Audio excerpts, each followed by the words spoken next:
그러면 소비자 선택 이론에 기반해서 우리가 그동안 배웠던 수요 곡선을 한번 도출해 봅시다. 수요 곡선은 어떤 건가요? 재화의 가격과 수요량 사이의 관계를 나타내는 곡선이 바로 수요 곡선이고, 그리고 이 수요 곡선에는 예산 제약선, 우리가 배웠던 예산 제약선과 무차별 곡선 사이에서 도출되는 최적 선택, 옵티멈 포인트에 대한 내용들이 반영이 된다라는 겁니다.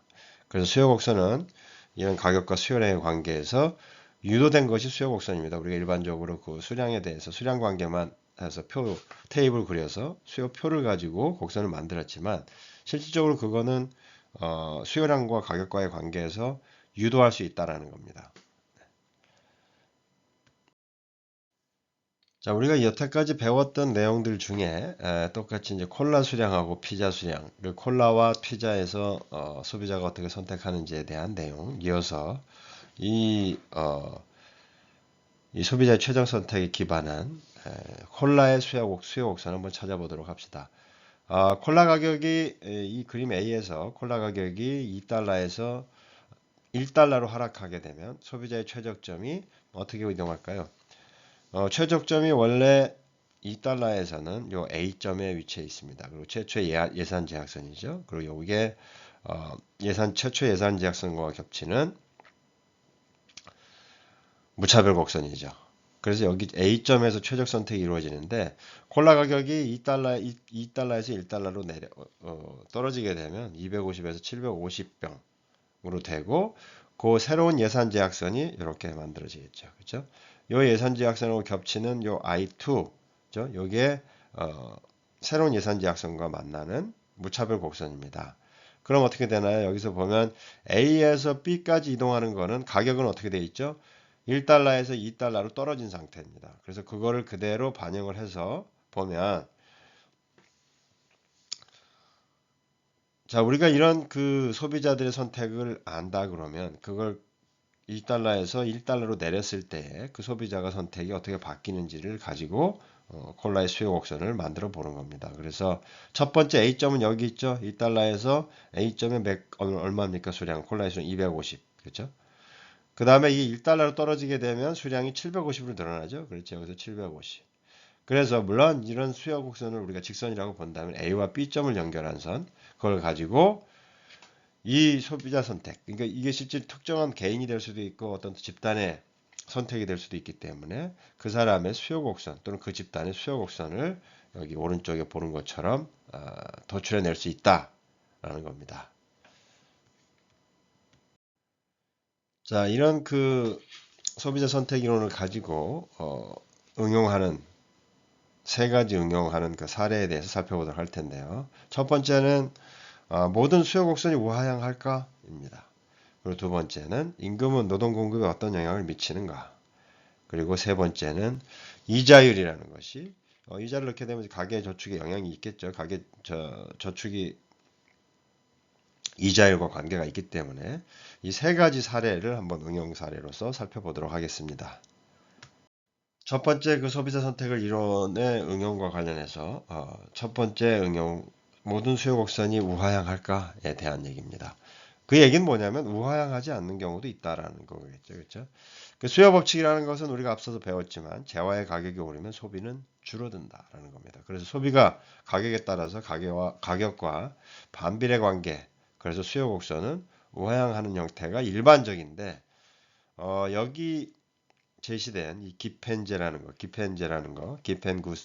하는데 이거는 이제 영국 빅토리아 시대의 경제 철학자였고 또 관리였던 기펜 경이 1845년에 아일랜드에서 기근이 굉장히 심해져서 감자 가격이 올라갑니다. 근데 그럼에도 불구하고 감자의 수요가 늘어난 현상을 발견하고 이에 따라서 붙여졌습니다. 그렇죠? 가격이 올라가면 우리가 앞서서 얘기한 것처럼 소비는 줄어들어야 되는데 감자 수요가 그 당시에 굉장히 어려운 상황이 없음에도 불구하고 감자 수요는 늘어난 현상을 발견해서 여기에 붙였습니다. 그래서 감자 가격이 올랐을 때 대단히 큰 소득 효과가 발생했다라는 거죠. 우리가 앞서서 얘기했던 것처럼. 그래서 사람들은 감자를 먹기 위해서 쇠고기 수요를 낮추고 대신 감자를 소비했다라는 겁니다. 그러니까 사실은 어, 값이 비싼 소고기가 있었지만 사실 감자가 상대적으로 더 쌌겠죠. 그리고 감자는 이 아일랜드에서 주식이었습니다. 우리의 쌀과 마찬가지로. 그래서 감자 가격이 올랐음에도 불구하고 그렇죠? 그런 소득은 늘어나지 않는 예산 제약 하에서 어떤 걸 선택했다는 겁니까? 감자 가격이 올랐음에도 불구하고 쇠고기를 선택했다라는 겁니다. 그렇죠? 생활 필수품에 해당하는 감자 가격이 올랐음에도 불구하고 감자의 소비를 늘렸다. 이렇게 찾아낸 것이 기펜제입니다. 기펜제. 이거는 멕시코의 그 주식이라고 할 수 있는 또르띠에 이저 뭐 옥수수 반죽이라고 할까요? 그래서 얇게 말아가지고 뭐 싸먹는 그 또르띠에도 유사한 형상을 보였다는 겁니다. 그래서 소비자 선택이론은 수요 곡선이 우상향할 수 있는 가능성을 열어놓고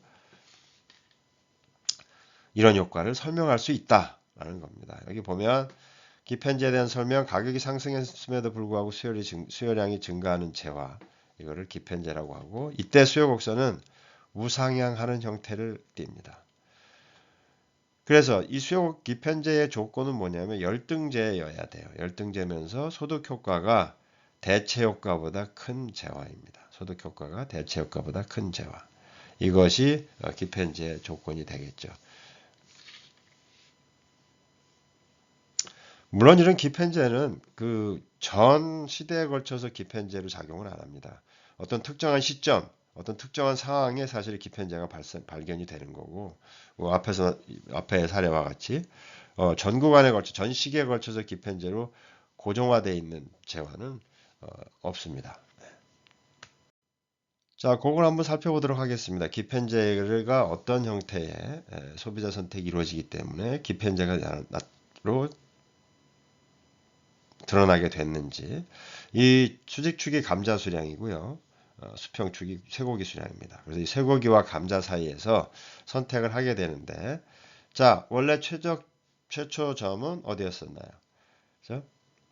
최초의 최저점은 여기였어요. 그죠?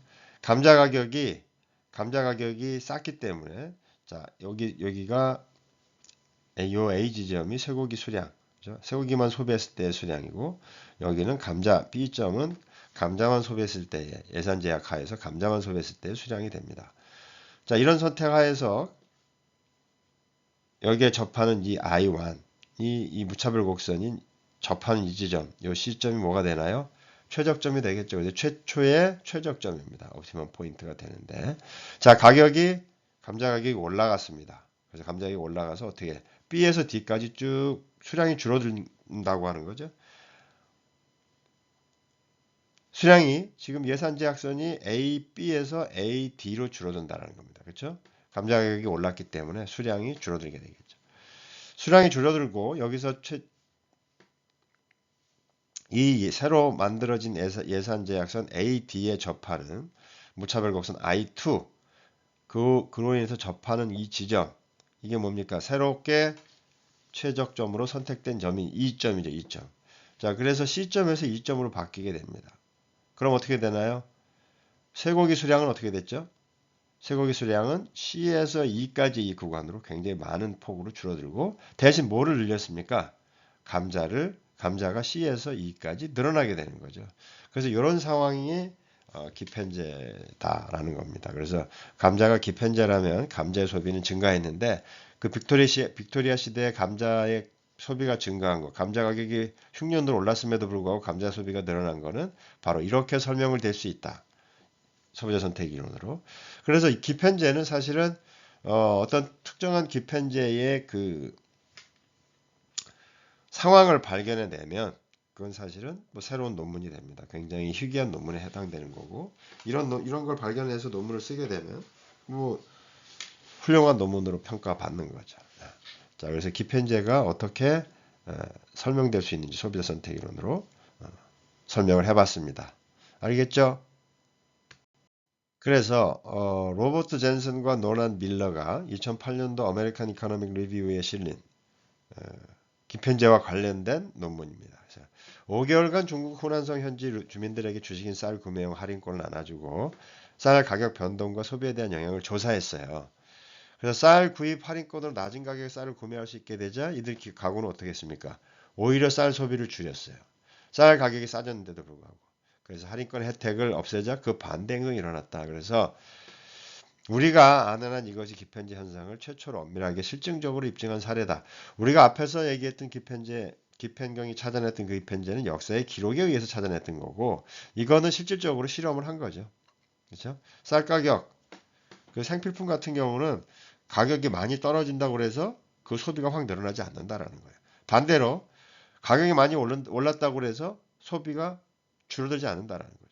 그렇죠? 가격이 올라가게 되면 앞에 그 감자의 사례처럼 다른 소비를 줄이고 다른 소고기나 다른 비싼 그 생필품의 소고기나 이런 재화의 소비를 줄이고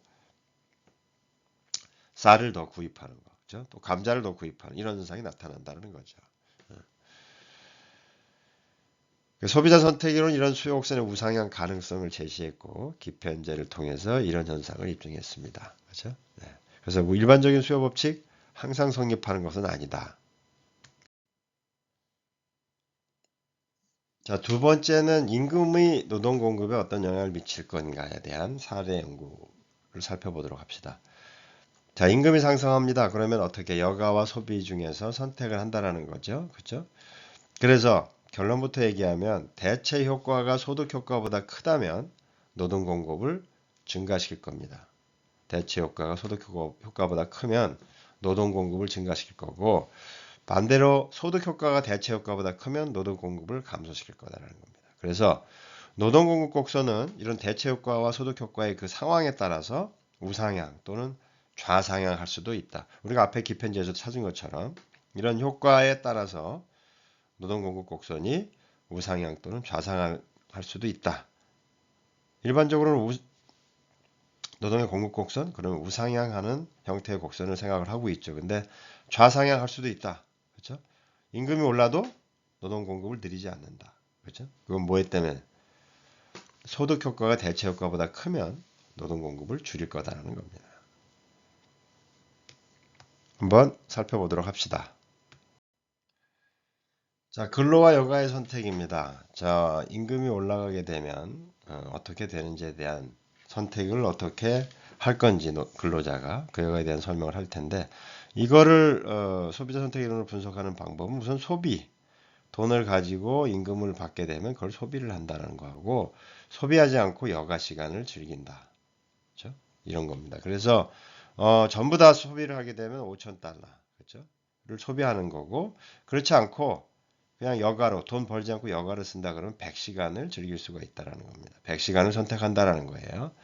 그중에 이 예산제약선 상에서의 한 묶음을 보면 2,000달러를 소비하고 60시간을 쉰다라는 거죠. 이렇게 볼 수 있습니다. 그래서 최적의 선택은 어디서 일어난다? 요 예산제약선과 접하는 요 I2 무차별 곡선 I2와 접하는 이 지점에서 최적 선택을 한다라고 우리가 분석할 수 있다라는 겁니다. 네.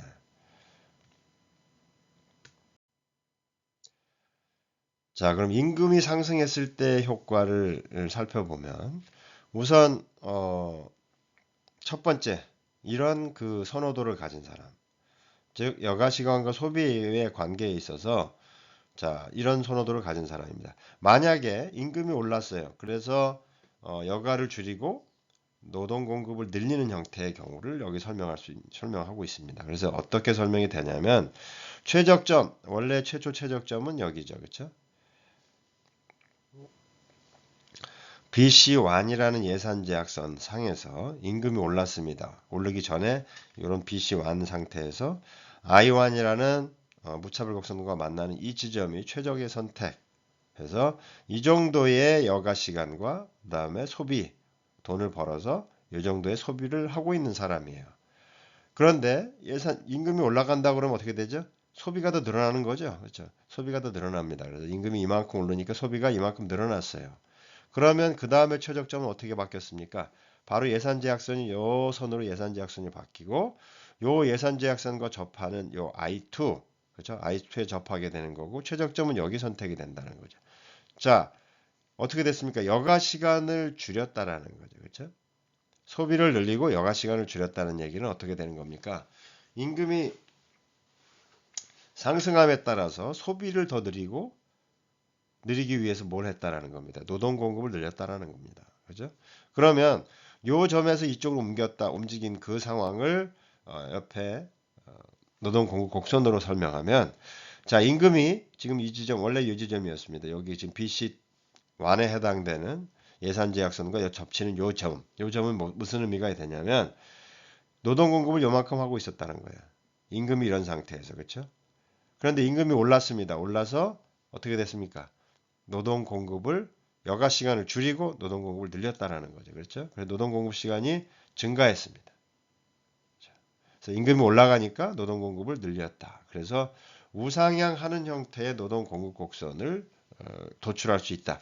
왼편과 같은 소비 성향 또는 소비자 선택을 하는 사람이라고 한다면, 이런 구조를 가진 사람이라고 한다면, 이런 구조에서는 임금이 올라가면 우리가 익히 알고 있는 것처럼 노동 공급 곡선은 우상향하는 형태의 노동 공급 곡선을 가지고 있는 사람이다라고 얘기할 수 있습니다. 알겠죠? 자, 이 사례는 아까하고는 좀 다른 양상의 사례를 살펴보도록 할게요. 그래서 여기 보면 이러한 그 선호 구조를 가진 사람의 경우 살펴봅시다. 왼편에 보면, 자, 최적점이 요 I1과 무차별 곡선 I1과 예산제약선 BC1이 만들어내는 요 접선에서 최적의 선택이 이루어지는데, 임금이 상승했습니다. 그래서 예산제약선이 BC2로 바뀌게 되고 I2에 최외곽에 접하는 무차별 곡선이 I2가 되고 이 지점에 선택이 된다면 어떻게 되나요? 임금이 증가했는데도 불구하고 여가를 증가시켰죠. 그렇죠? 임금이 증가하니까 여가를 증가시켰습니다. 자, 이런 상황이 되면 여가를 증가시켰다는 거는 뭐예요? 노동 공급을 줄였다는 거거든요. 그렇죠? 노동 공급을 줄였다는 거예요. 그걸 그대로 오른편에 노동 공급 곡선 도메인에 그려보면, 자, BC1에 있을 때 여기였습니다. 그렇죠? 요만큼의 여가 시간이었어요. 그 노동 공급이 요거였죠. 그렇죠? 근데 임금이 잠깐만요. 좀 미안합니다. 노동 공급이 처음에 요 BC1과 접하는 요 최적 선택에서는 요 지점이 되죠. 그렇죠? 그 임금이 상승했습니다. 그렇죠? 상승한 결과 BC2와 접하는 요 최적점 선택이 이렇게 돼 있어요. 그때는 노동 공급이 줄어들었죠. 그렇죠? 임금이 이만큼 상승했을 때 노동 공급이 줄였어요. 그거를 그래프로 나타내 보면 이렇게 우하향하는 또는 좌상향하는 노동 공급 곡선을 만들어낼 수 있다는 겁니다. 그렇죠? 그래서 이런 선호 구조를 노동과 여가에 대한 소비와 여가에 대한 이런 선호 구조를 가지는 사람의 경우는 임금이 올라가면 어떻게 된다? 노동 공급을 줄인다라는 겁니다. 그렇죠? 반대로. 그렇죠? 앞에하고는 대조적인 거죠. 이런 사람은 뭡니까? 우리가 설명했지만 어떤 겁니까? 대체 효과가 소득 효과보다 큰 경우에는 노동 공급을 줄인다라는 거죠. 그렇죠? 반대로 앞에서는 사례는 뭐였습니까? 노동 공급 대체 소득 효과가 대체 효과보다 크기 때문에 노동 공급을 늘린다는 거예요.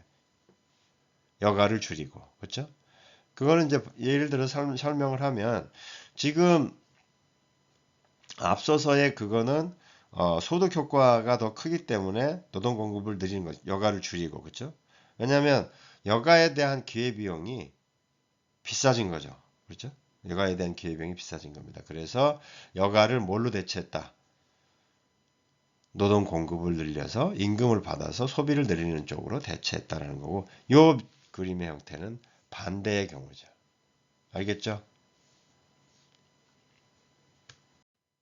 자, 이거는 이제 그 노동 공급 곡선의 뭐 전형이라고 할 수도 있는데요. 후방 굴절형, 전형이라기보다는 특별한 케이스입니다. 그렇죠? 근데 대부분은 이런 경향을 보인다라고 해요. 후방 굴절 노동 공급 곡선에 대한 설명인데, 앞에 두 사례가 중복이 돼서 나타난다. 그 뭐 임금 수준에 따라서 낮은 임금 수준에서는 대체 효과가 소득 효과보다 크기 때문에 노동 공급 곡선이 노동 공급을 늘린다라는 거죠. 임금이 올라가면 노동 공급을 늘리는 게 당연하다라는 겁니다. 그렇죠? 그러다가 임금이 일정 수준이 넘어서면 노동 공급이 어떻다는 겁니까? 반대로 임금이 비싸져도 노동 공급을 줄인다라는 겁니다. 그렇죠? 그래서 이 아랫부분에서는 임금이 낮은 수준에서 대체 효과가 소득 효과보다 크기 때문에 노동 공급 곡선이 우상향하는 형태가 나타난다는 거고, 반대로 위에서는 어떻습니까? 일정 수준의 임금이 넘어가면 그때부터는 여가의 기회비용이 더 큰 거, 노동의 기회비용이 더 큰 겁니다. 그래서 여가를 선택한다라는 거죠. 그러니까 노동의 기회비용이 더 크다는 얘기는 뒤집어서 얘기하면 뭡니까? 여가의 효과가 더 크다고 생각하는 거죠. 여가를 더 즐기고 싶어 한다라는 거죠. 일정 수준의 임금이 올라가게 되면. 그렇죠. 여러분들도 아마 그렇게 될 겁니다. 계속해서 자기의 임금을 높이기 위해서 노력을 하지는 않을 거라는 거예요. 지금 특히는 이제 요즘에는 워라밸이라서 더 그런 현상이 낮은 임금대에서도 만들어지고 있는데, 높은 임금으로 가면 당연히 그런 현상이 나타난다는 겁니다. 알겠죠? 그래서 노동 공급에 대한 소득 효과를 이제 역사적인 데이터를 가지고 살펴보면, 임금이 오르면 노동 시간보다는 여가 시간을 늘린다. 당연한 겁니다. 선진국들로 갈수록 어떻습니까? 여가에 대한 가치를 더 높게 친다라는 겁니다. 그래서 노동 시간보다는 여가 시간을 증대하는 것이 역사적으로 임금이 오르면 나타나는 현상이다. 이건 어떻게 대체 효과보다는 소득 효과가 커서 노동 공급 곡선이 좌상향하는 형태의 공급 곡선을 나타낸다. 그래서 이건 임금이 일정 수준 오르면 그렇다는 겁니다. 그래서 임금 증가에 따라서 근로유인, 근로에 대한 인센티브가 높아짐에 따라 근로 시간을 늘린 게 아니라 여가라는 재화에 대한 소비, 여가도 일종의 재화죠, 그렇죠? 재화로 볼 수 있는데 그 재화에 대한 소비를 사용한 것으로 추정이 되는데 왜 그렇습니까? 일정 수준이 되면 임금이 높아져서 일정 수준이 되면 어떻습니까? 이제 돈은 더 이상 나는 누구인가, 그렇죠? 그 다음에 내가 일에 미쳐서 그 일을 하고 있는 그동안보다는 자기를 찾을 수 있는 여가, 좀 쉼에 대한 선호도가 높아진다라는 거죠. 자, 복권 당첨자의 연구 결과를 보면 5만 달러 이상 당첨자 중에서 약 25%가 1년 내 퇴사를 한답니다. 9%는 노동을 줄이고요. 100만 달러 이상의 당첨자 가운데는 40%가 직장을 중단한다는 거예요. 이런 것만 보더라도 일정 수준이 넘어가면 일을 안 한다는 거예요. 쉬고 싶어 한다는 겁니다. 그게 이제 일정 수준의 그 임금이 수준이 되게 되면 사람들은 노동 공급을 줄이고 여가를 선택하게 된다라는 것을 반증하는 사례라고 볼 수도 있습니다. 19세기 미국의 거부 앤드류 카네기, 선박왕이라고 하죠. 앤드류 카네기가 한 말입니다. 자식에게 엄청난 재산을 물려주는 것은 그의 재능과 힘을 죽이는 것이며, 많은 재산을 물려주는 것은 자식들에게 쓸모없고 가치 없는 삶을 살도록 유혹하는 것이다. 이 얘기는 뭐냐면 일을 안 한다라는 겁니다. 돈이 많아지면 일을 안 하려고 한다라는 거고, 일을 안 하려고 한다는 거면 자기가 갖고 있는 재능, 물론 뭐 예술적인 재능이 있어서 예술로 뭐 표현할 자기 재능을 쓸 수도 있겠지만 대부분의 그렇지 않은 사람들도 일을 안 한다라는 겁니다. 그래서 자식들에게는 재산을 물려주는 거는 쓸모없고 가치 없는 삶을 살도록 유혹하는 것과 같으니까 물려주지 마라. 뭐 이런 그런 의미입니다. 네. 여러분들 여기 동의하나요? 자, 세 번째로 이자율이 가계저축에 어떻게 영향을 미치는가? 통상적으로 이자율은 가계저축에 어떻습니까? 플러스 영향을 미치죠. 그렇죠? 이자율이 높아지면 가계저축은 올라가고, 그렇죠? 이자율이 떨어지면 가계저축을 안 하는 그런 것이 일반적인 건데, 그걸 한번 살펴보자라는 겁니다. 자, 이자율 상승의 효과 어떻게 하냐? 그럼 저축과 관련해서 우리가 그 두 가지 재화를 이자율 상승과 관련된 걸 살펴보면 젊을 때 소비하냐, 노후에 소비하냐의 선택이겠죠. 그러니까 시간차를 두고 소비할 거냐, 돈이 들어오는 대로 바로 소비할 거냐, 그렇죠? 그래서 이 상황에서 보면 대체 효과가 소득 효과보다 크다면 저축은 증가할 거다라는 겁니다. 소득 효과가 대체 효과보다 크다면 저축은 감소할 거라는 겁니다. 그래서 사람들이 이 이자율 상승에 대한 거를 생각할 때 통상적으로는 이자율이 높아지면 저축을 증가시킨다고 하는데 그거는 반드시 그렇지는 않다라는 거예요. 반드시. 그래서 그걸 분석해 볼 수 있다라는 겁니다. 그래서 이자율 상승이 반드시 저축을 늘리는 것은 아니다라는 겁니다. 그래서 이자 소득에 대한 조세 정책 효과가 불분명하다는 건데 통상적으로 이자에 대한 조세 정책에 대해서는 찬성자의 경우 세금을 내는 실질이자 소득 증가를 해서 저축을 촉진한다라는 거고 반대자는 소득 효과와 대체 효과가 상쇄되기 때문에 저축에 대한 영향은 별로 없을 거다라고 한다라는 겁니다. 이게 뭐에 의해서 이 두 가지 효과에 의해서 저축이 증가할 수도 또 혹은 저축이 감소할 수도 있기 때문에 그렇다라는 겁니다. 그 효과를 우리가 소비자 선택 이론을 가지고 한번 분석을 해보도록 할게요.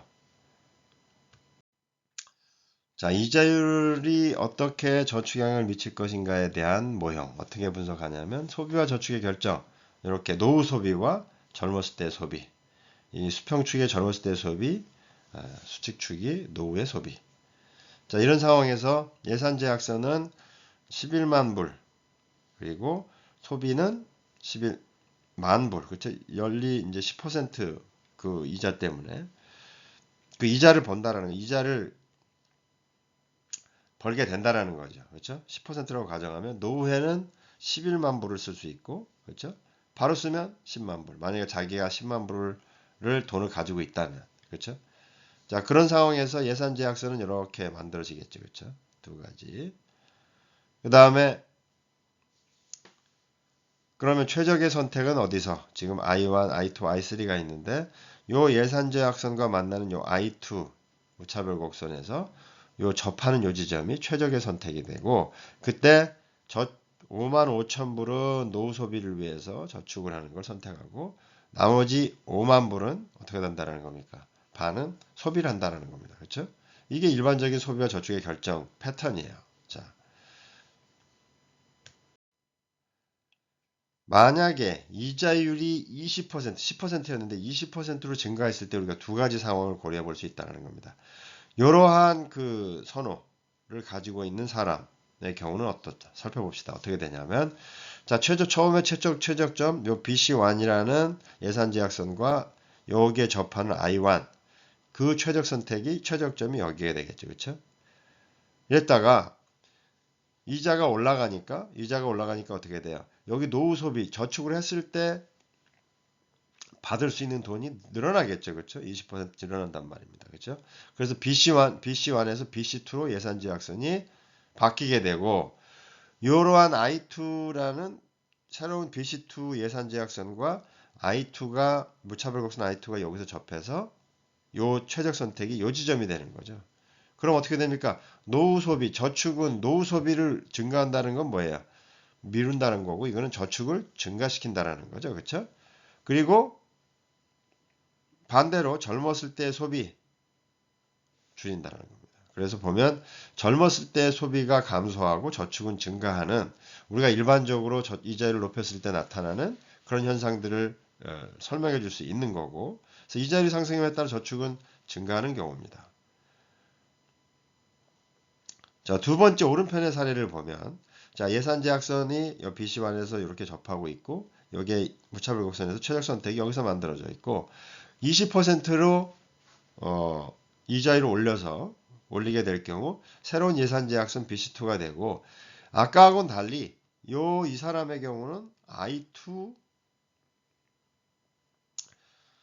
요 예산 제약선에 접하는 무차별 곡선이 이거라 I2라는 겁니다. 그럼 여기가 되는 거죠. 그렇죠? 그럼 어떻게 됩니까? BC1에서 노후 소비가 증가가 되긴 하지만 뭡니까? 젊었을 때 소비가 늘어난다라는 거예요. 그렇죠? 이때보다. 그 얘기는 뭐죠? 저축을 줄인다라는 거죠. 저축을 줄인다는 겁니다. 그렇죠? 저축을 줄인다는 겁니다. 그래서 이거는 이자율이 상승함에 따라서 저축이 감소하는 경우를 설명해주는 이런 선호를 가진 사람은 이자율이 상승했을 때 저축이 감소하는 경우 뭐에 따라 달라집니까? 같은 예산 제약선이지만 다른 건 딱 무차별 곡선 I1, I2 여기 I1, I2 다른 겁니다. 그렇죠? 알겠죠? 무차별 곡선이 어떠냐에 따라서 이자율 상승에 따라 저축이 증가할 수도 있고 이자율 상승에 따라 저축이 감소할 수 있다. 그거는 소득 효과와 대체 효과에 따라서 어떤 효과가 크게 나타나는지에 따라서 달라진다. 알겠죠?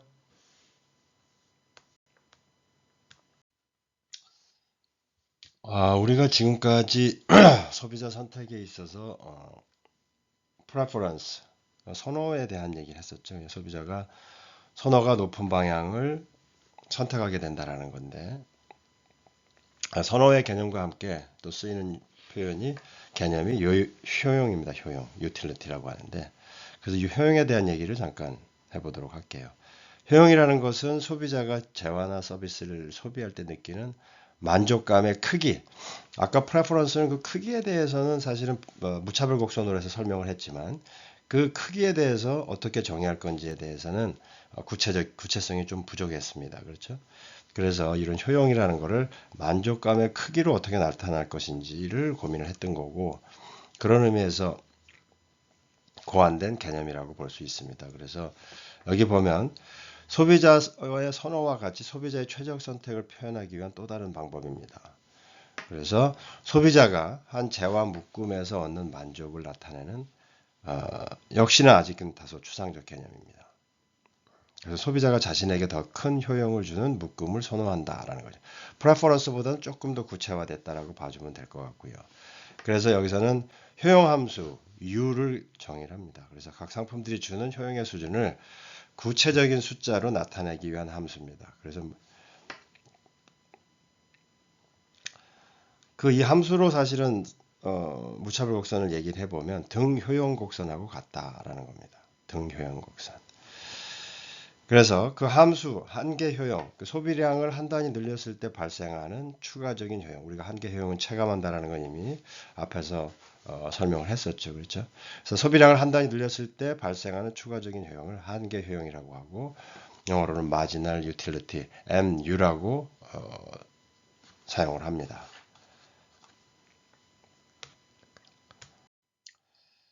그래서 두 재화의 한계 대체율이라고 하는 우리 무차별 곡선상에서 한계 대체율을 배웠지 않습니까? 뭐였죠?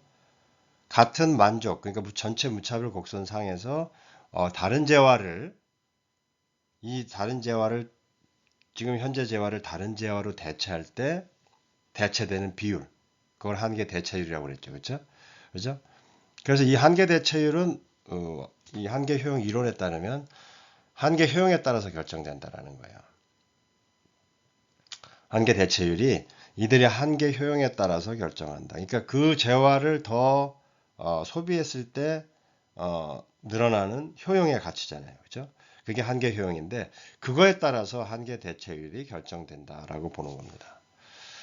그래서 소비자의 최저 선택에서 최적 옵티멈 포인트에서 한계 대체율은 두 재화의 가격 비율과 일치하죠. 그럼 우리가 앞에서 뭐였습니까? 두 재화의 가격 비율은 예산 제약선상에서 구할 수가 있잖아요. 예산 제약선 전체상이 그걸 의미하기 때문에 그래서 그걸 식으로 나타나면 marginal rate of substitution 한계 대체율이라는 거 MRS라는 것은 뭡니까? 그 최적 선택 그 지점에서 상대 가격이에요. PY분의 PX. 그렇죠? 그래서 한계 대체율이라는 것은 여기 지금 우리가 앞에 설명한 대로 한계 효용에 따라 결정되기 때문에 X 재화에 대한 한계 효용 MUX하고 Y 재화에 대한 한계 효용 MUY. 그렇죠? 그거의 비율이 한계 대체율이고 그 식은 PY분의 PX와 같다.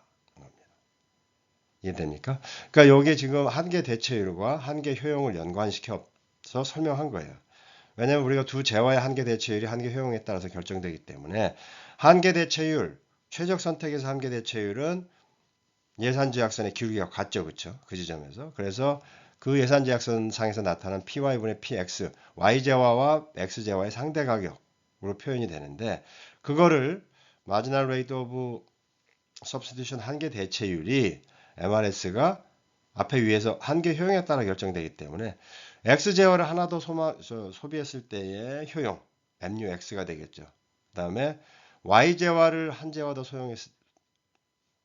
소비했을 때 얻어지는 효용 MUY입니다. 그렇죠? 그거의 비율이 되잖아요. 그거의 비율은 뭡니까? PY분의 PX. 요걸 정리하면 소비자의 최적 선택에서는 바로 요거죠. 요 식인데 요 식을 설명하는 겁니다. 최적 선택에서는 XJ에 지출된 화폐 단위 한계 효용이 YJ에 지출된 화폐 한 단위의 한계 효용과 동일해야 된다는 겁니다. 그렇죠? 지금 그렇게 표시가 됐죠. PX, 그 XJ와의 가격 분의 Marginal Rate of Utility. 그렇죠? 그래서 XJ화를 한 단위 더 추가하는 그 비율하고 Y재화를 한 단위, Y재화의 가격분에 Y재화를 한 단위 더 추가 소비했을 때 늘어나는 효용과 그거의 비율과 동일하다. 그거는 여기 설명된 대로 XJ에 지출된 화폐 한 단위 한계 효용이 요 왼편의 식이 왼쪽 항이 되겠죠. 그렇죠? 한계 효용이 Y재에 지출된 화폐 한 단위와 한계 효용과 동일해야 된다는 거예요. 그 식을 다시 설명한 겁니다. 그래서 소비자의 목적은 그래서 한계 효용 이론에서는 효용을 극대화하는 것이다. 또는 가장 높은 수준의 무차별 곡선에 도달하는 것. 이 두 가지다라고 얘기할 수 있다라는 겁니다. 알겠죠? 네. 자, 앞에 설명한 한계 효용 이론을 가지고 효용 극대화의 조건을 조금 더 구체적으로 살펴보도록 합시다. 뒤에서 이제 표가 주어지는데요. 그래프가 주어지는데 우선 이 내용을 한번 봅시다. 가장 높은 효용을 주는 F점, 예산선 밖의 위치에서 선택이 불가능하다. 이건 이제 뒤에서 설명을 할 겁니다. 그래프로. 그리고 C점이라는 거, 소득의 일부가 버려진 상태가 되는 거고, 예산선 위에 D점과 E점 중에 더 높은 효용을 주는 점은 E점을 선택해서 효용을 극대화한다. 이런 겁니다. 그래서 이 점에서, 최적 선택이라는 그 이 점에서 무차별 곡선의 기울기와 예산선의 기울기가 같아진다. 그거를 앞에 식을 갖고 설명하면 X제와 Y제의 한계 대체율 MRS는 앞에 설명했죠. Y제화를 소비했을 때 얻어지는 한계 효용분의 X제화를 소비했을 때 얻어지는 한계 효용의 비율로 나타난다라는 거고 그거는 상대 가격 PY분의 PX가 된다라는 겁니다. 여기까지는 이해가 되죠. 그렇죠? 이거는 앞에서도 이렇게 나온 내용인데 다만 한계 효용을 갖고 더 추가적으로 설명했다라는 겁니다. 그래서 그래프에서 이어서 또 설명하도록 할게요. 자, 앞에 그 설명한 내용들을 다시 머릿속에 집어넣고 설명을 해봅시다. 그래서 지금 X재화를 뭐 쌀이라고 했고 Y재화는 옷이라고 했어요. 그렇죠? 이 두 재화 가운데 소비자가 선택을 하는 그 상황을 설명하는 거고 I1, I2, I3, I4까지 쭉 4개의 무차별 곡선. 앞에 설명했지만 이 가운데도 무수히 많다라는 겁니다. 그렇죠? 근데 상징적으로 이렇게 4개를 그렸고 그래서 여기서 보면 요 M은 예산입니다. 예산이고 PY는 가격이잖아요. 그래서 예산으로 가격을 나누면 총 소비할 수 있는 옷의 수량이 되겠죠. 그렇죠? 여기도 PX분의 PM으로 나눈 거는 X재화를 소비했을 때 총 수량입니다. 그렇죠? 예산 M을 가지고. 그래서 여기서 보면 첫 번째 앞에서 F점이라고 그랬죠. F점은 지금 예산 제약선이 여기 이렇게 그려지기 때문에 F점은 선택이 가능한 선입니까? 아닙니까? 아니다라는 거죠. 예산 제약을 벗어나 있잖아요. 그렇죠? 그 다음에 C점으로 돌아와 보면 I1상에 존재하는 이 C점. C점은 어떤가요? 이건 예산이 충분히 지금 남아도는 관점이죠. 그렇죠? 그러면 예산 제약선 상에 위치한 D와 E는 어떨까요? 살펴보면 D점은 뭐죠? 같은 예산 제약선에 있어서 가격의 비율은 같지만 어떤가요? 무차별 곡선이 I2에 존재하고 I3에 존재하는 이점보다는 효용이 낮은 거죠. 그죠? 그래서 요 접하는 이 점이 바로 최적의 선택이 된다. 그런 얘기입니다. 앞에서 나온 설명을 한계 효용을 가지고 조금 더 설명을 해준 겁니다. 알겠죠? 자, 옵티멈 포인트 그 최적점에 대한 선택에 있어서 그걸 조금 더 수학적으로 좀 설명을 해보도록 합시다. 수학적으로 접근을 해보면 효용 극대화가 되는 조건은 겹치는 직선하고 기울기가 같아지는 그 지점이잖아요. 그래서 그거는 일개 필요 조건에 해당이 됩니다. 일개 필요 조건이라는 건 뭡니까? 한번 그 무차별 곡선의 함수 또는 효용 함수를 미분했을 때 그게 0이 되는 조건이거든요. 그렇죠? 0이 되는 조건인데 그 0이 되는 함수값이 사실은 그 0이 되는 함수값이 조건이 되지만 그게 증가하는지 감소하는지는 뭐에 의해서 결정되나요? 바로 이계 조건에서 결정이 되죠. 그게 이계 조건의 값이 도함수의 값이 그 지점에서 0보다 작은지 아니면 큰지에 따라서 결정이 되는데 일단 표현 극대화 조건은 여기 설명한 대로 무차별 곡선을 통해서 우리가 무차별 곡선은 어떻습니까? 어떻다고 그랬죠? 원점에 대해서 볼록합니다. 볼록한다라는 건 뭐예요? 우리가 이차 함수 어떤 겁니까? 위아래로 볼록한 형태의 곡선이라는 거죠. 아래로 볼록하다는 건 뭐죠? 그 지점에서 감소하는 게 아니라 계속 증가하는 형태다라는 거죠. 그 지점에서. 그렇죠? 그래서 볼록한 무차별 곡선을 통해서 이건 사실은 자동적으로 만족이 됩니다. 그리고 뒤에서 설명하겠지만 모서리 해를 갖는 경우에는 앞서의 조건이 충족될 필요는 구체적으로 없다. 이건 뒤에서 그래프로 다시 설명을 좀 구체적으로 할게요. 자, 이 설명을 보면 앞에서의 설명이 왜 그렇게 되는지 알 수 있습니다. 자, 이거 보면 첫 번째 원점에 대해서 이제 우리가 앞에서 일반적으로 무차별 곡선 어떻다고 그랬으면 컨벡스한 형태인데 원점에 대해서 이렇게 볼록한 형태가 맞다라는 건데 우리가 그 왜 볼록한지에 대해서 설명을 했었죠. 그렇죠? 그런데 이 형태는 어때요? 이렇게 원점에 대해서 오목한 들어간 형태, 콘케이브한 형태의 무차별 곡선을 만약에 가정한다면 봅시다. 이게 되는지. 자, 무차별 곡선 I1, I2, I3, I4까지 선호, 프레퍼런스가 높아지는 무차별 곡선 형태를 보여주는 거고 그랬을 때 만약에 이 G점에서 지금 예산제약선이 py분의 m 예산제약선이 이 별편이 이렇게 되고 x축 절편은 px분의 m x의 수량이죠. 그 예산을 가지고 쓸 수 있는 그랬을 때 예산제약선은 이 선이 됩니다. 그렇죠? 이 선상에서 지금 I3에 접하는 지점이 G점이죠. 그럼 G점에 대해서 선택을 하면 이게 최적점이다 라고 돼야 되는데 앞서에 우리 1개 조건, 2개 조건을 따진 것처럼 이렇게 뒤집어져 있으면 컵을 엎어놓은 것 같은 컵 형태의 곡선이 되면 어떻게 됩니까? 이 G점 말고 그 더 위에 H나 I점도 예산제약선을 통과합니다. 그래서 사실은 이게 G점이 접했을 때 최적 선택이 아니게 되는 거죠. 더 높은 점에서 있고 그건 또 더더군다나 이 점에서 선택하나 이 점에서 선택하나 다 똑같다라는 그런 의미가 나오지 않습니까? 그리고 특히나 최적 선택이 두 가지의 두 점에서도 발생할 수 있다는 그런 모순이 발생되기 때문에 원점에 대한 오목한 무차별 곡선 아니다라는 겁니다. 다음에 여기 모서리해에 대한 부분인데 모서리해는 이 모서리라는 건 뭐죠? 이 지금 I1, I2, I3, I4까지 쭉 돼 있을 때 이 상태에서 접하는 지금 예산제약선이 이렇게 돼 있고 무차별 곡선이 이런 형태라고 했을 때 그렇죠?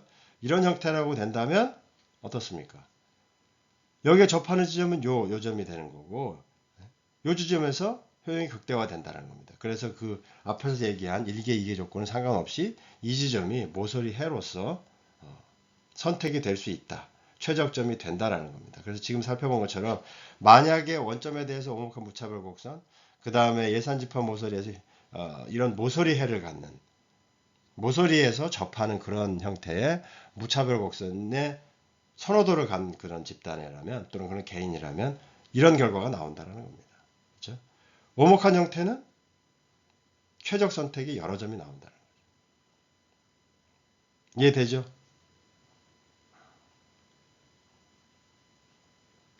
그래서 만약에 원점에 대한 오목한 무차별 곡선을 가질 경우에 효용 극대화 조건을 설명하라 그러면 이건 아니다라고서 이런 무차별 곡선은 없습니다라고 얘기하는 게 아니고 그런 선호를 가질 경우에는 어떤 거예요?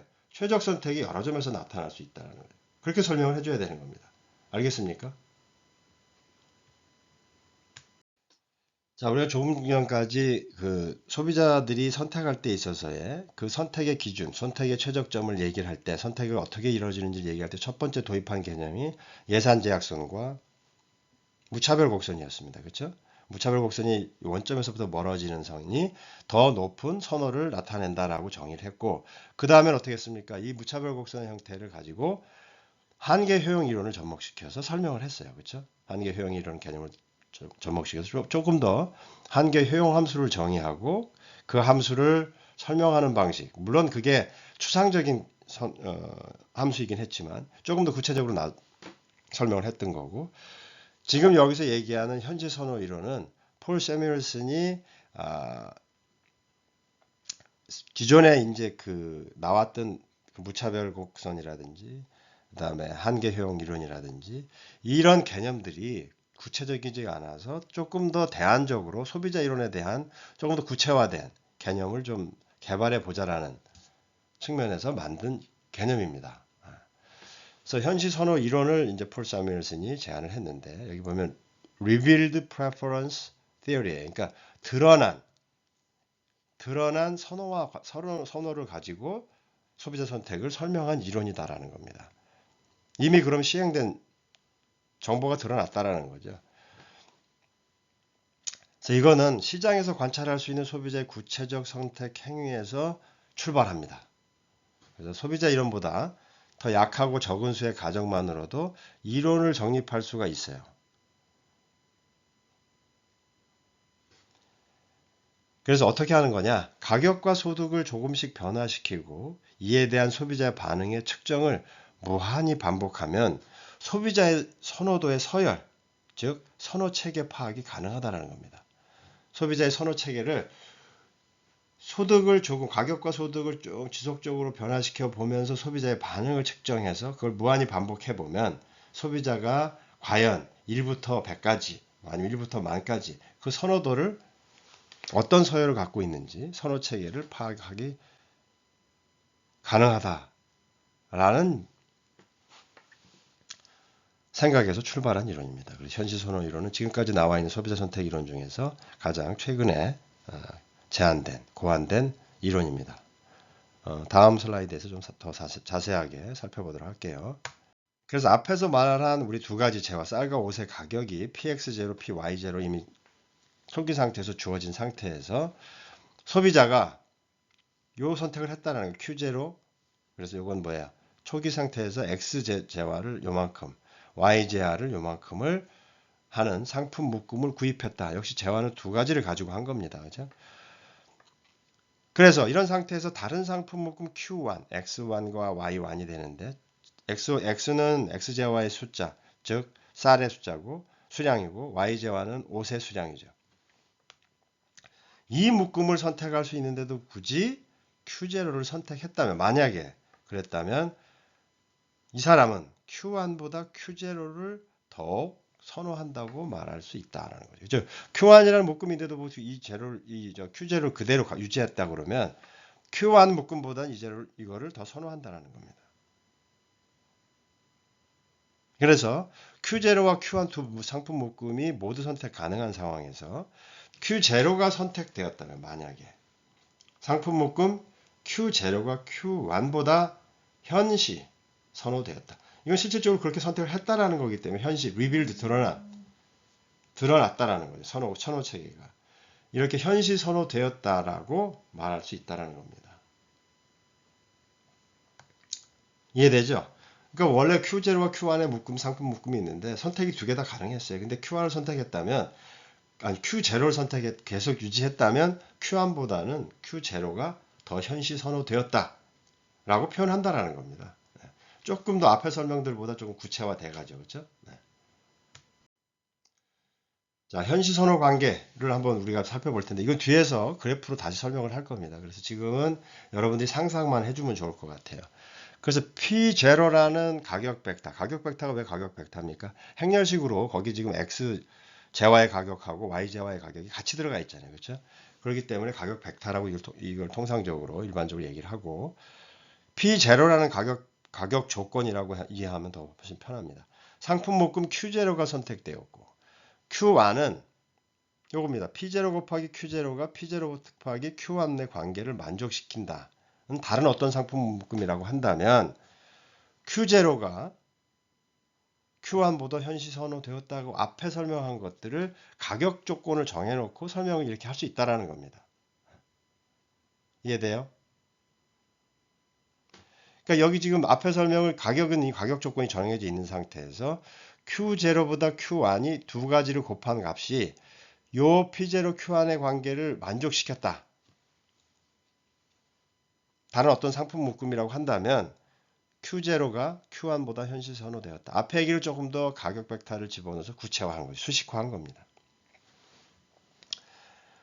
자, 그럼 현시 선호 이론에서는 현시 선호라는 개념 플러스 간접 현시 선호 관계를 얘기를 합니다. 왜냐하면 모든 재화들을 다 이렇게 P0, Q0 해서 가격 조건에 따라서 다 계산해 볼 수는 없잖아요. 그래서 간접 현시 선호 관계라는 개념을 또 도입을 합니다. 그래서 Q0가 Q1보다 현시 선호되고 Q1은 Q2보다 다시 현시 선호되고 Q2가 Q3보다 현시되는 이 등의 관계가 QN까지 계속 이어졌다. 그러면 중간 거 생각하지 말고 Q0는 QN보다 Q0와 Q1을 비교를 안 했잖아요. 그렇죠? 그렇죠? 그런데 Q0보다 Q1을 직접 비교를 안 해도 순서적으로 계속 연계되면서 현시 선호된 그런 그 관계를 가지고 있다면 Q0 자체는 최종 상품 묶음이 QN보다 간접적으로 더 현시 선호되었다고 표현할 수 있다는 겁니다. 이런 관계를 유추해서 현시 선호 관계를 얘기한 거, 그런 관계를 간접 현시 선호 관계에 있다 라고 설명하는 거죠. 여기 보면 그래서 간접적으로 현시 선호되었다고 표현할 수 있다는 겁니다. 이해되죠? 이게 이제 우리가 22장에서 배울 이행성의 원칙, 이행성의 정리가 있습니다.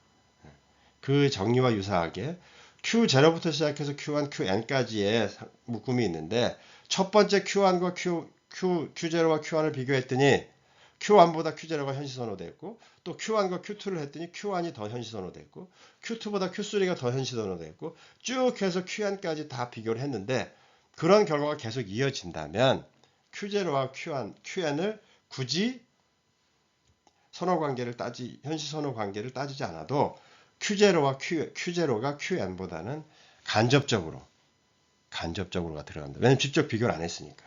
현시 선호되었다고 표현한다. 이런 개념을 폴 사뮤엘슨 교수가 고안한 거죠. 보다 구체화됐고 그런 현시 선호된 그 데이터를 가지고 분석을 하는데 다 비교는 안 해도 이런 관계를 가지고 간접 현시 선호 관계까지 집어넣으면 선호 관계를 정립할 수 있다. 선호 체계를 정립할 수 있다라는 개념입니다. 그런 이론이에요. 알겠죠? 자, 여기서는 이제 앞에 설명한 얘기로 간접 현시 선호 관계를 보여주기 위해서 이 그래프를 제시를 했어요. 그래서 가만히 봅시다. 그래서 여기 지금 세 가지 선택이 있습니다. 세 가지 옵티멈 포인트라고 할 수 있는 세 가지 선택이 있는데 Q0, Q1, Q2가 있고 그리고 재화는 앞에서 계속 설명한 대로 옷과 쌀입니다. 그래서 가격 조건이 근데 달라요. 가격 조건이 하나는 P0 조건이고 또 하나는 P1 조건입니다. 자, 이런 관계에 있어서 먼저 Q0하고 Q1을 한번 비교해 볼까요? Q0와 Q1은 어느 게 더 현시 선호됐다고 할 수 있나요?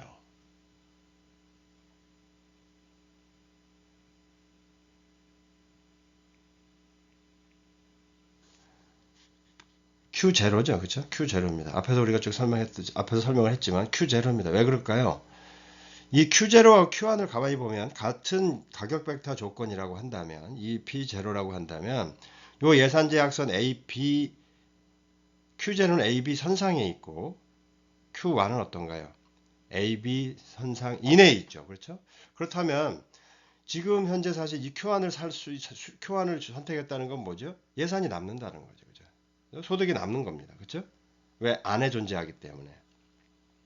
Q0는 예산을 풀로 써서 소비했던 거죠. 그럼 당연히 Q1보다는 Q0를 선호하는 것이 소비자라는 겁니다. 그렇죠? 이해되죠? 이해되죠? 그리고 Q1과 Q2 조건은 사실 같은 예산 제약선 상에 있어요. 그렇죠? A', B'이라는 가격 벡터 P1이라는 예산 제약선상에 존재합니다. 이랬을 때 만약에 Q1보다 Q2의 그 상품 묶음을 더 선호했다면, 이 사람이 선호했다면, Q1보다 Q2를 더 선호했다면, 그렇게 했다면 Q0하고 Q2의 관계는 어떻게 될까요? Q0하고 Q2 관계는. 자, 이 상황을 가만히 살펴보면 서로의 가격 조건, 이 P0의 가격 조건 예산선 상에서 보면 Q2는 어떻게 되죠? 그 밖에 존재합니다. 그렇죠? 예산선 밖에 상품 묶음이에요. 선택할 수 있어요? 없어요? 없는 묶음입니다. 그러니까 그보다 더 높은 수준인 거죠. 그렇죠? 반대로 뒤집어서 한편 P1의 가격 조건이라고 한다면 Q0는 어떤가요? 그 예산선 또 밖에 또 같이 있습니다. 그럼 이 Q0와 Q2의 관계를 어떻게 설명할 수 있겠느냐? 여기서 필요한 것이 뭐라는 겁니까? 간접 현시 선호되었다. 라는 그 표현입니다. 그 개념인 거죠. 왜 그러냐면 Q1이 만약에 없었다고 그러면 Q1이 만약에 없었다고 하면 사실 Q0하고 Q2 간의 관계를 정립하기는 쉽지 않아요. 그죠?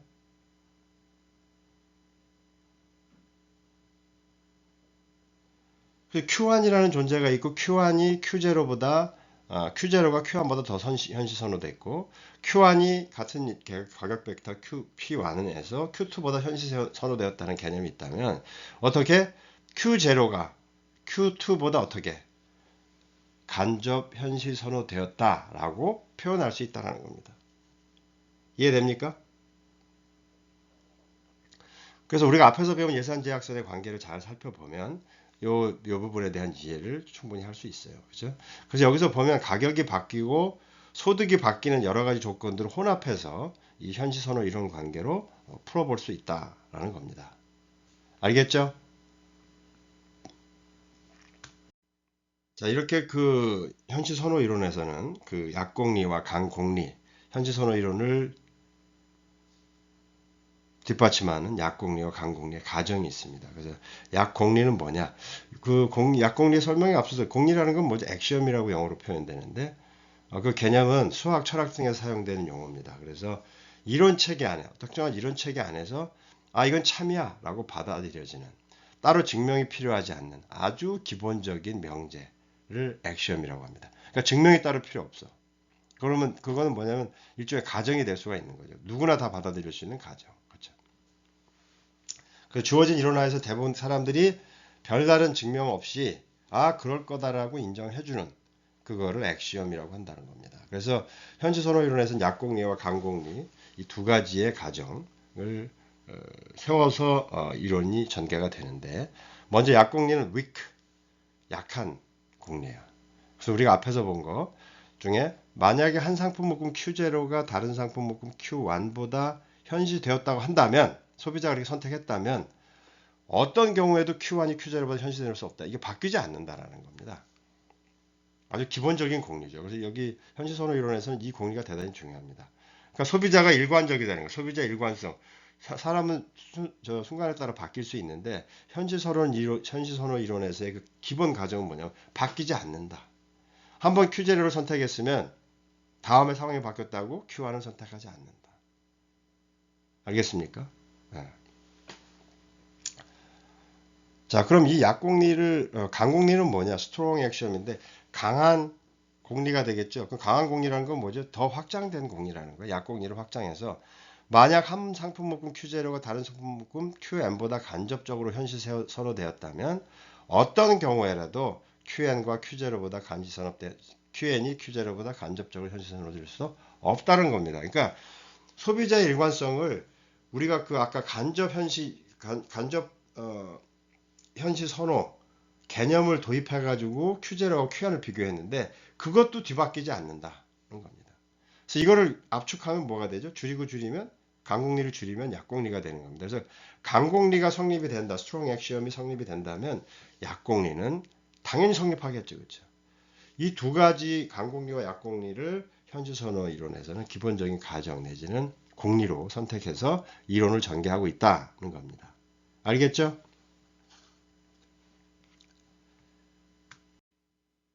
자, 지금까지 우리가 소비자 선택들, 그러니까 우리가 소비자인데 대부분 소비자죠. 소비자들인데 우리들은 과연 이렇게 정말 생각해서 움직일까? 하는 겁니다.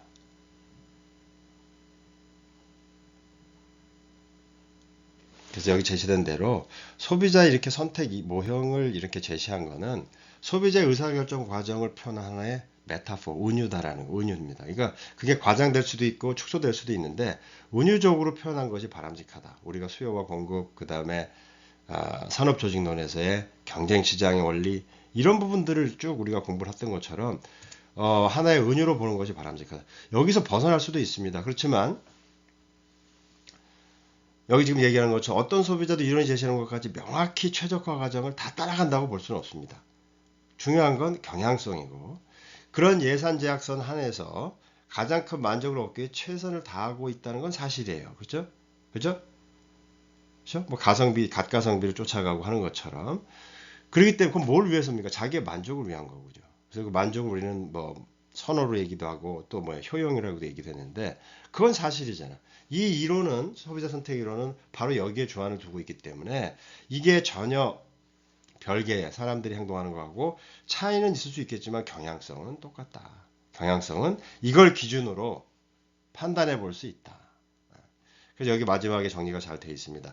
소비자 선택 이론은 사람들의 내면적이고 심리적인 과정을 경제적으로 또 수학적으로 단순화하고 모형화시키고 이론화시킨 결과물이다라고 봐주면 됩니다. 예. 그래서 소비자 선택이론은 우리 앞에서 뭐 경쟁시장, 시장에 대한 산업적인 측면에서 다뤄봤고 수요와 공급 모형에 대해서 여러 가지 다뤄봤고 했지만 그런 것처럼 기본적으로는 우리가 눈에 보이는 시장 이런 걸 100% 설명을 못하지만 그런 거를 그런 시장에 대한 활동을 설명해 줄 수 있는 기본, 베이스, 이론적 설명은 백그라운드를 제공하는 건 맞다. 소비자 선택 이론도 마찬가지고. 알겠죠?